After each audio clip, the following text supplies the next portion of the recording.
This is Love Anthropology.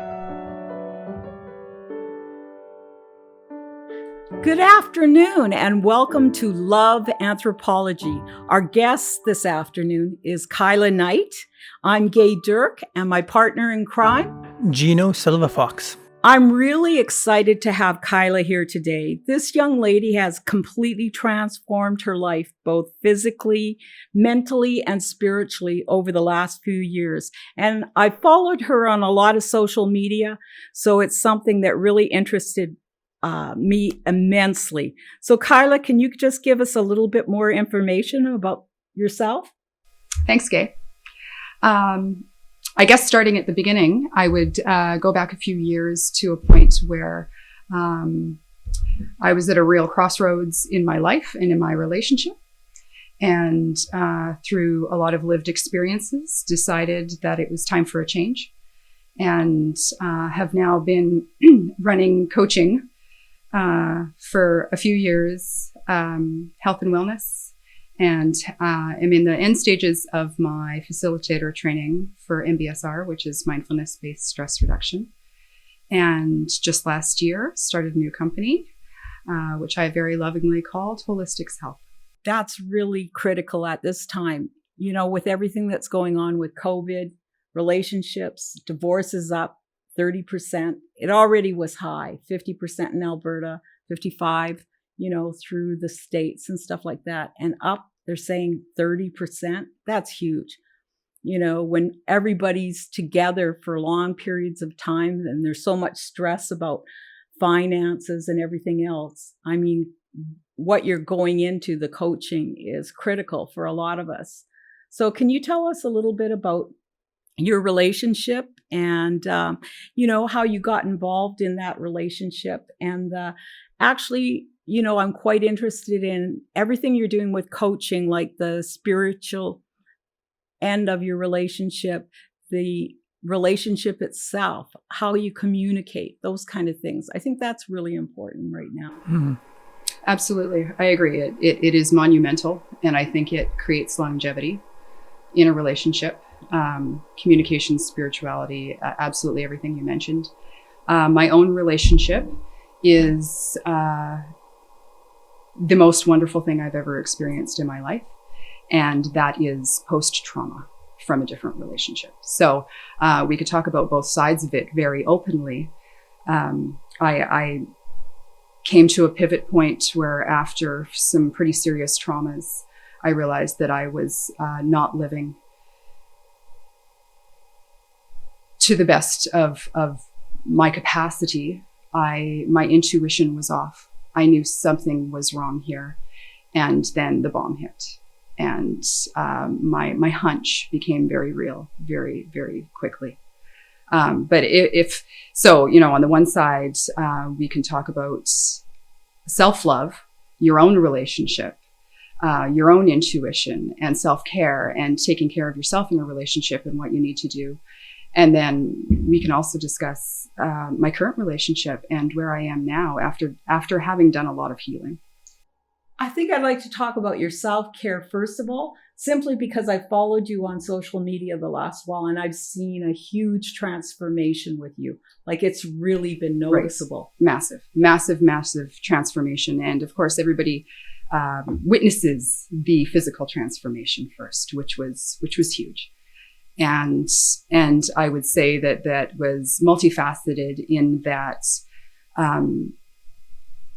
not living from a place of security and self-love meant that I was also feeding myself with things that aren't necessarily healthy and overindulging in a lot of things that weren't in my best interest. Too many wine nights out, too many heavy dinners, too many wing nights with the girls, too many, and too much of a lot of stuff and not enough of health and taking care of myself. And, a lot of hours lost in conversation and drinking food that were not to my benefit. And so it started with a physical journey. I took a really hard, serious look at my physical state and then my mental state. and then my emotional state, and then my spiritual state. And it all ties in. And once the connections are being made, you're having epiphanies, and there's dawnings, there's awakenings. And it sounds so cliche to awaken, but you really do. And you've got one life, you've got one body. I saw literally a change in energy. I could see it around you when I saw you on social media and stuff. That transformation was that real. Absolutely. You could see it. Yes. And at the end of it all, people first respond to your physical transformation, and they want to know, how'd you do it? But at the end of it all, what I hear most is the energy. Your energy is different. And to pick up on somebody's energy through social media, not having even physically been in their presence, and to witness a change like that, the change happening is monumental. It's huge. Yes. So it's a big change in spirit in that. And you brought this into your new relationship then, absolutely. Right? You bet I did. So that's why the happiness that's there, right? Yes. So is there anything that you would recommend to people going through a stressful time like that, like what's going on right now, that we could, maybe 3 points that we could bring into our relationships? Absolutely. First and foremost, trust your intuition. You have gut instinct. In a very, very biophysical way. It is not something flighty. It is not up in the clouds, and it's not just an emotion. Your gut reaction is very real. Your intuition is a very real thing. Follow it. Secondly, take care of yourself. You need to show up for yourself before you can, and it, we see the memes and we see the quotes, and that's real nice. The reality is if you are not taking care of yourself, true care of your thoughts, your emotions, you're ruminating about the past and the future. If you're not working through the things in your head and your heart, it's hard to offer that to somebody else.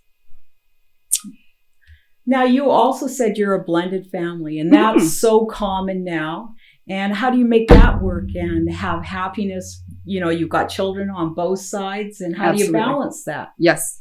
So five children in total, ranging in age from 8 to 18, which is a lot of kids between us. And we both work, and we made an agreement when we decided that we were going to blend families and households, that our basis of anything at any point would be love. And that is where we come from. And that is where our conversations are from. And that is where our discipline is from. And it works. It's the most important thing. There is nothing else. It is. It's, I have one. So you're already way ahead of me. So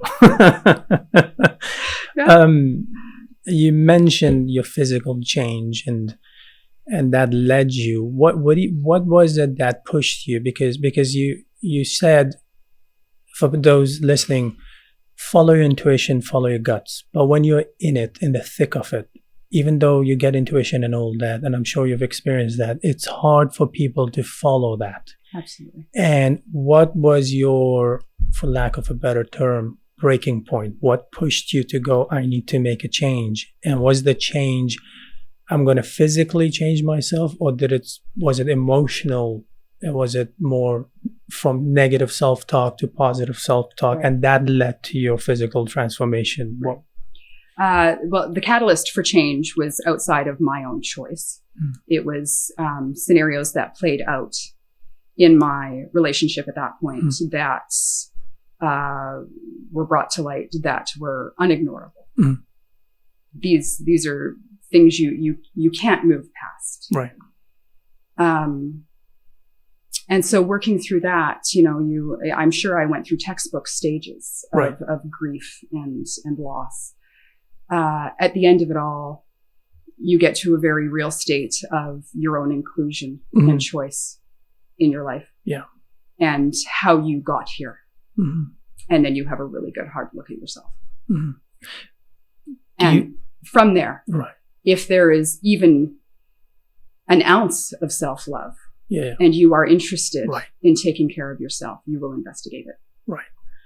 Do you feel what you're doing now is your calling. Absolutely. This is it. Everything played out for this reason. There is nothing as profound as seeing somebody's life change. So I'm going to ask you a question, a really deep question, because I've always wondered, why do you think we need, and this is a theory I have, we need to go through some form of a tragedy, which I have, and Gay has her own. It's almost, I always say, somebody grabbed you by the collar and hit your head on a marble stone platform to wake up and say, this is what I need to do. You know, you hear about people overcoming diseases and things like that. All of a sudden, they go and do what they always needed to do. Do you think that that's some sort of a universe guiding you, or God, or whatever you believe in, pushing you to that? Or do you think it's something that comes just from us and we create it to push us to that direction? I think you're absolutely right. I think the example you use, and there's a million more examples of people you see who have excelled in life beyond what is almost believable, and then you find out the real story. Right. And it is shocking. Do you think it's also when you have some really major crisis in your life that determination, it just comes somewhere from your gut? You don't know where, or a higher power? Right. I think we all have it. I think the awareness and divinity exists in all of us. And we are very much living in a fast-paced, social media, materialistic world where we're a bit fogged by a lot of things from a very young age. And unfortunately, but fortunately, some of us go through scenarios where the crack occurs, the snap happens. And sometimes it happens slowly over time.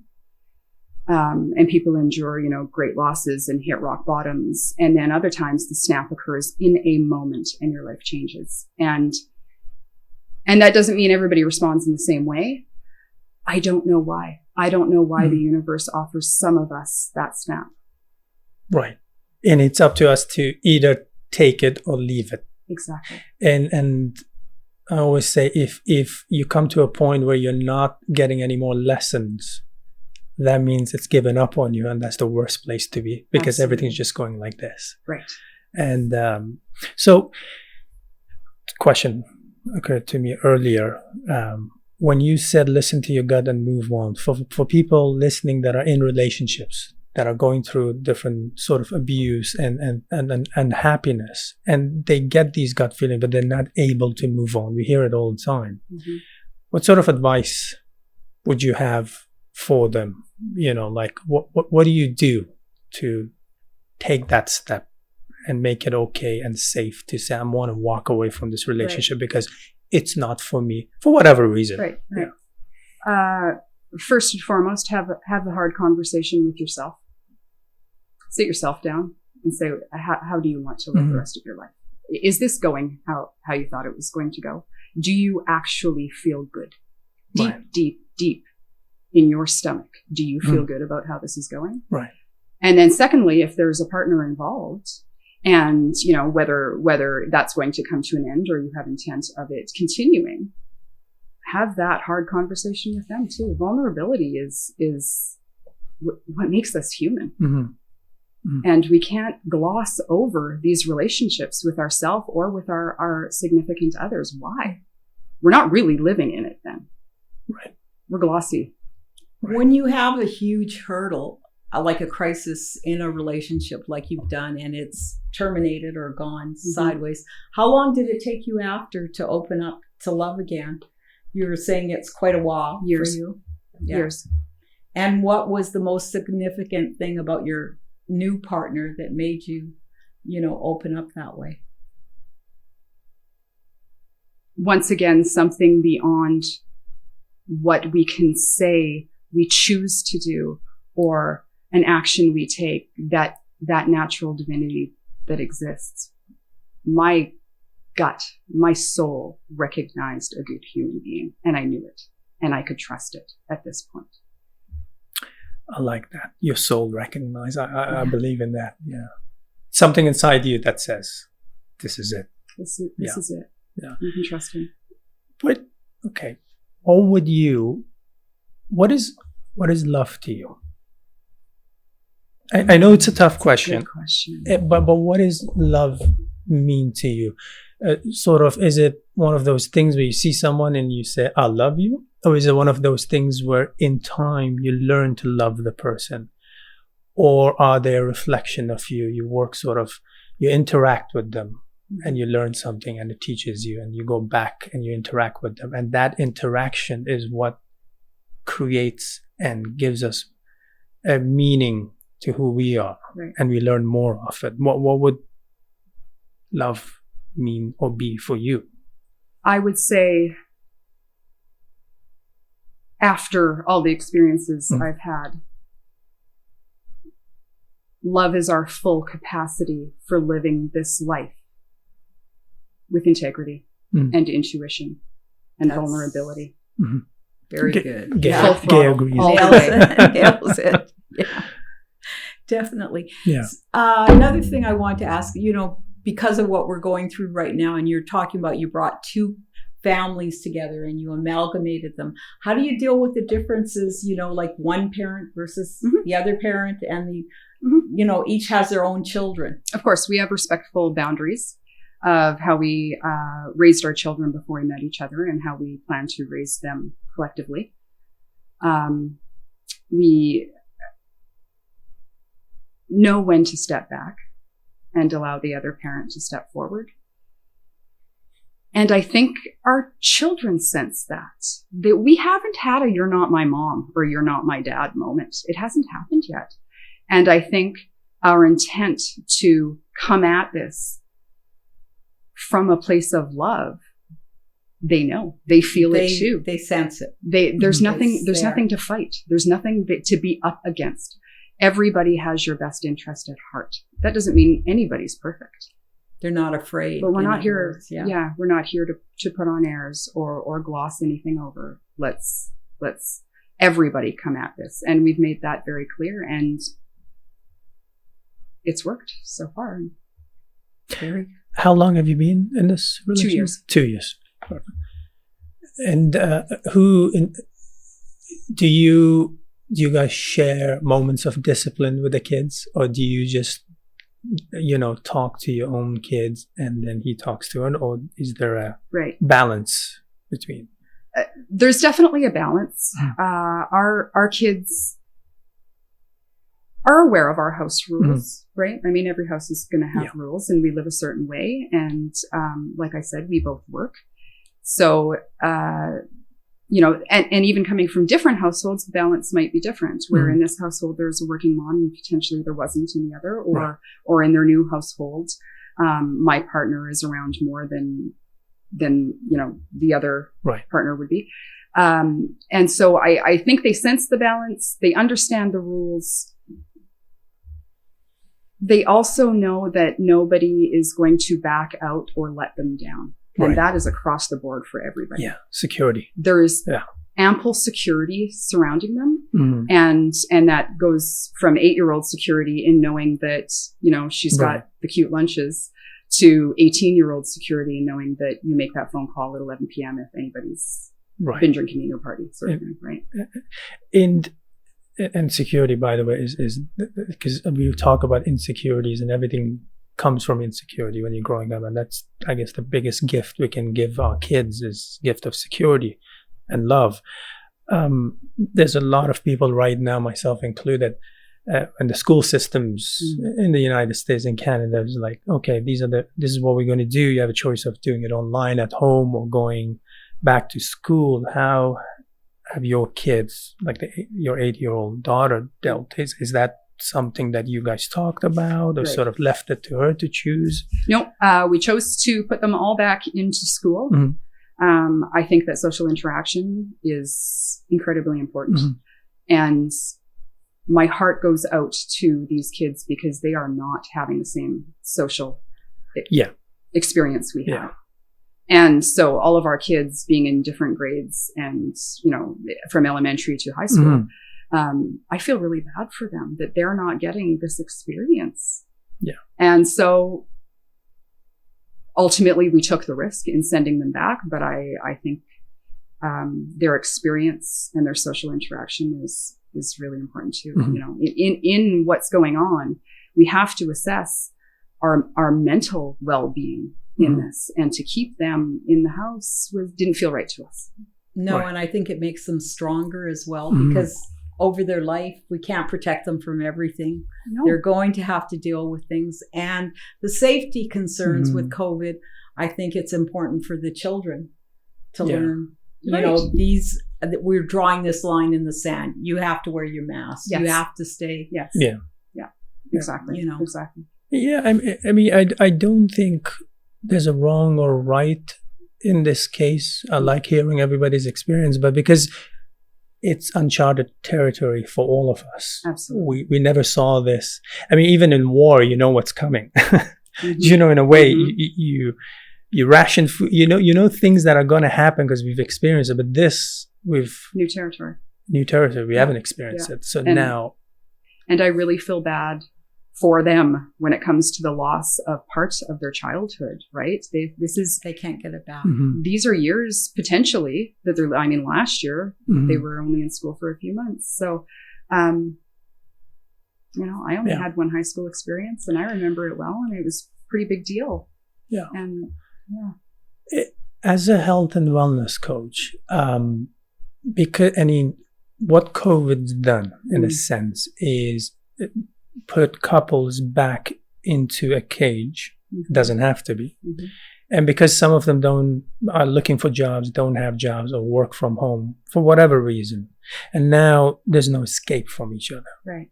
Now you're 24/7 around each other, dealing with each other, with your kids, lack of money, or whatever it is. You've been forced to confront each other. Absolutely. So hence we see a lot of, cases of divorce, separations, Mhm. abuse Mhm. happening.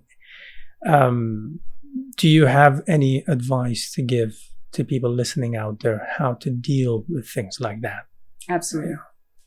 I think that heading into a pandemic and a lockdown with each other, there was probably items at play that were unhealthy to begin with. Mm. And they've just been compounded Right. by the fact that we're now exposed to each other a lot of the time. And I think people have escape routes, and they've been testing these escape routes in their relationships the whole time. But now they're very apparent. And so I think you're going to see things like drug and alcohol abuse and social media fantasizing going off the charts. So you might be in your apartment with your partner, but you're living on social media. And that is no different than it was to begin with, except it's more obvious because you're around each other all the time. Right. So at the end of the day, those hard conversations still need to happen. Yeah. But we need to stop living and band-aiding outside of our relationship and really deal with our relationship. Right. When we're going through all this, how much do you think compromise is involved in a relationship, to make it successful and everything? I think there's a ton of compromise. I think that we are raised to be pretty egotistical, and we're not very grateful for other human beings. And there was something that drew you to your partner to begin with, and you were very grateful and thankful for a lot of things. And then all of a sudden you're not, or over time it evolves to be that you're not. And that loss of gratitude of another human being is the biggest loss you can experience. All we're looking for is love. All we're looking for is this human connection. And yet you're making lists of why it's not working and why you're ticked off and what he or she didn't do. Yet there's another living, breathing, feeling human being here. And to stop the list and get back to the connection part of it is what we're looking for, yet we're caught in a cycle of non-gratitude. One of our lines on our website is love is love. And that's the biggest thing I think we're all looking for. Personally, in our relationships, with our children, everything. And it gets down to exactly what you're saying, gratitude for that love. And so many times we just forget it. Absolutely. You forget the small things they do. You take it for granted. Mm-hmm. And then they feel slighted or bad, Right. Yes. That's Absolutely. definitely something that you notice a lot. So do you find that the passion and energy of your relationship actually translates into a lot of other things you do in life? Absolutely. I am grateful for every moment, every experience. I've come to a place where I am even okay with the not great experiences because they are part of life. I am alive. I am here. I am having this experience. I choose positivity. And sometimes things don't go our way, and that is part of life too. But yeah, I'm so grateful. Since I'm in the wedding business, one of the things I've noticed over the years is, when you go to a really wonderful event, whether it's a wedding or whatever it is, and there's a great energy there, that translates into other things in those people's life. It goes forward a lot of times into their jobs, their relationships with their children. Is that something that you find as well? Absolutely. It translates everywhere for us. It's the support and our connection has propelled me into a new career after a very secure career prior. He has a pretty stressful career, and I think that translates for him in support and knowing that there is a comfortable home base. Our children are doing great. Even though they are statistically children of divorce and a blended family, right? And in a pandemic and in teenage years and et cetera, et cetera. I think it translates to everything in your life. Yeah. Since we're on the topic and I'm sitting with two very successful women and I'm not, what is, and we've seen a movement in the past 2 years with women rights and things like that. How do you feel as a woman right now in this era, having a successful business, running a family, and all that? What do you think the feel is right now? Have we progressed, or are we still fighting for things that we were fighting in the past? If you look at the statistics of it, women still hold the domestics primarily, while we also become entrepreneurs or get PhDs, or generationally that has not changed statistically. I think that barriers can be broken once again by some hard conversations. I think so often, and I mean, if you look at even divorces, irreconcilable differences, what were they? And was it a division of household chores? Could that have been a conversation? Could that have been listen, I'm exhausted. Can you help me? If you have a loving partner, you can come to a compromise on that, right? And that's the reality. Laundry exists, even if you're a successful business owner, right? Right. Do you feel like when you're moving in life forward that your progress has been hindered because you're a woman right now? Interesting question. Ooh, that's a loaded one. And if it's a no, it's a no, because maybe your experience hasn't. I think sometimes our experience is a bit tainted. People sexualize women, and you're expected to a certain degree to conform to that power of sexuality if you want to be successful. Right. And the reality is that exists. Now, whether we choose to go along with it or not, we're then perceived as somebody who refuses to be sexualized, or somebody that uses her own feminine power, quote unquote power. Right. We all know what power means. We call it feminine power, unfortunately, right? And there's always those outside influences. It that affect exists. us. It just exists. So that's a very fine balance, right? How do I get taken seriously if I like to wear makeup and dresses and heels? Don't assume I'm doing it for anybody's benefit other than my own. Right. Yes, it is assumed. Yeah. Is it better now? No. For women? No. Not when it comes to sexualization. Right. Absolutely not. What do you think, Gay? It's definitely, I deal with men and have for 40 years. Yeah. And it's definitely, and you're put in a whole different box than they are. Everything that you do financially, going out there, networking, it is a different ball game. Totally. Yeah. Yet you have raised kids. You have both run successful businesses, and you've been in it for 4 decades now. And plus you've had to put up with all that. And despite all that, I would say you're both in a place where you have accomplished quite a bit. So what I'm hearing is that for our female audience and women hearing out there, that it's all doable. You just have to struggle more than a man would. Am I putting that right? I don't know. Sure, struggle's the right word. Yeah. I would say you have to know you have to move forward with full intent. I am going to do this. Yeah.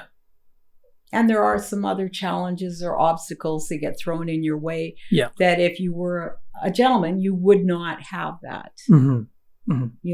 Definitely. And people assume because we have children that we're not going to be able to meet the requirements that we need to meet in business. Right. That happens all the time. Right. All the time. Yeah. Are we as men, from your point of view, getting better at recognizing your worth? Or are we still going off of our insecurities? Because I would think that comes from insecurity. Having a woman be more successful, making more money, taking charge would, but yet also I see on the other side of it that men are stepping up. I cook. I take care of my daughter. I've raised my sister when I was younger. So there is a bit of that change, or as they say, we are getting in touch with our feminine side. I don't know why we say that. Right. I think we all have sides. We should have just all all be sides. Considered equal parents. Yeah. And it shouldn't be, oh, it's my turn, or, oh, I'll help you with that. Yeah. It should be just, yes, that's how. And I do see it a lot more in younger men now. Both my sons cook, do a lot with their children, work full time, as do their wives. So it has to be a joint effort to be successful. Yeah, absolutely. Yeah. Perfect, Kyla. We are going to end this with our rapid fire session. So I'm going to ask you 10 questions. We'll have a minute. And first answer that pops up in your head. Okay. Are you ready? I am. Should we have some music in the background? Okay. Would you rather text or talk? Text. If you had a choice, would you rather kiss or hug? Hug. If you had one day left to live, who would you spend it with? My partner and my children. Assuming you're single, casual sex, good or bad? Bad. Can a couple truly be in a long-term relationship without being married? Yes. One word to describe your ideal relationship.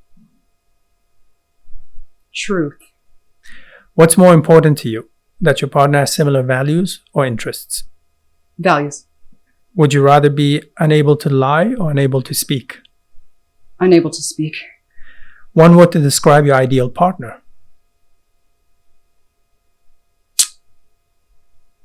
You can say pass. No, honest. One word to describe your best self in a relationship. Showing up. That's 2 words. Brilliant. Perfect. Thank you, Kyla, for joining us, Miss Kyla Knight. So if people, since you are a health and wellness coach, and people out there listening want to get in touch with you and get coaching and learn more, how can they do that? www.holistics.health is my website, and you can book online. You can look at the wellness coaching I do. I do individual, I do group coaching. I am trained in MBSR, which is mindfulness-based stress reduction. I am also a yoga instructor, but I don't do community yoga classes. I do mindful movement through therapeutic modalities. I do some workplace wellness. I have just started doing some speaking on wellness.